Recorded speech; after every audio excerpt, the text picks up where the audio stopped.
Hey guys, I have been receiving the question so much of how to buy a good cello, and a lot actually goes into it, so very good question. And first of all, you should probably decide which size you need, and this is difficult because everyone is a little bit different. Mostly depends on your age. If you're 6 to 8 years old, you're going to want to start out with a half size. If you're 9 to 10, 3/4 size. If you're 11 and up though, you'll want a full size. But again, it's really hard to say for sure you need this because everyone's built a little bit differently. I've known people who are my age and they're still playing a 3/4 size just because they're built a little bit differently than I am. Whenever you go to buy an instrument, make sure that the person helping you is around and looking and checking to make sure that yes, this is probably going to be a good fit for you. I came up with a list of some things that you should check for whenever you're buying. One thing that I ended up encountering with a cello that I bought a while ago, oh my goodness, this cat, she will not leave me alone. I'm filming right now. I am filming. She doesn't care. One problem that I encountered was that my strings were too far above my fingerboard because my bridge was too tall. So definitely check for that. Make sure that it's not too difficult to play. Make sure that your strings are not too difficult to press down. Also, make sure that you check the pegs. Make sure that they don't slip or stick. They'll just slip all the way, and no matter how hard you try, you can't tighten them. You can't make them stay in place. But then there are other times where they'll stick so much that you can't move them. So definitely just check the pegs before you buy it. Make sure that you don't need to have them adjusted or have them replaced or anything like that. Also check for any strange buzzing noises. Sometimes that indicates that a screw is loose or there's something in the instrument itself. This doesn't happen usually with new instruments, but just to make sure, play through a scale, play all the open strings as loudly as possible. Check out the dynamic range, see if there's any weird sounds that you're hearing. Also, you need to definitely check for any wolf sounds, and if you don't know what a wolf is, not the animal, it's whenever you play, like for example, on a cello that I played a while ago, it was F, finger 2 on the D string. It always seems to be on F for some reason. And it gets this really gritty, nasty, like hollow, weird sound, but it's just on that one note. And so that's called a wolf. And if your cello that you already have has a wolf, then they have wolf eliminators that you can buy. They're really cheap. You just put them on the string down at the bottom, and that generally doesn't completely get rid of the problem, but it can help. The best thing would be to buy an instrument without that problem at all. So definitely check for that. Again, play through a whole scale, play through several different kinds of scales so that you hit all of the notes, and definitely that'll make sure that there aren't any problems.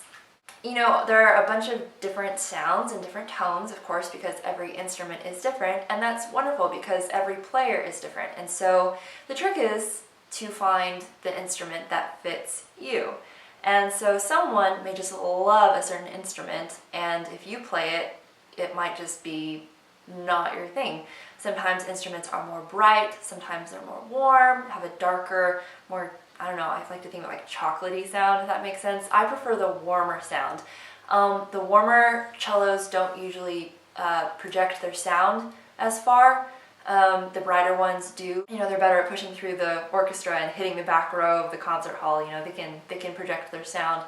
But it just depends on what you're really going for. If you're interested in doing chamber music performances, I feel like a warmer cello would be better for you. But if of course you're going for a more soloistic career, I suppose, then you would want to go for a brighter sound. But as of course, I'm speaking mostly to beginners. At this point, you really just need to get whatever you feel most comfortable with and go from there. And along the same line, my biggest suggestion would be to just play a ton of cellos. Go to different stores, talk to different people, play as many as you possibly can. You have to experiment. You just have to try a lot of different kinds of cellos to really find the one that is a good fit for you. And you please don't ever buy a cello just online, just like, oh yeah, let me just buy that cello. I will actually post a link to a place where you can purchase cellos online, but the thing about it is that you can have them send the instrument to you and you can try it out and then you buy it. Don't ever just buy a cello, have it shipped, and then you're like, what? This isn't what I wanted. This sounds awful. That's just not a good situation. So be very, very careful, be very thoughtful about your decision. And then I think my final suggestion would be to bring someone along to help you and to listen to the cellos. So have them stand at the back of the room, at the back of a concert hall, because what you hear when you're playing, you yourself, seriously? Stupid cat is taking over the video.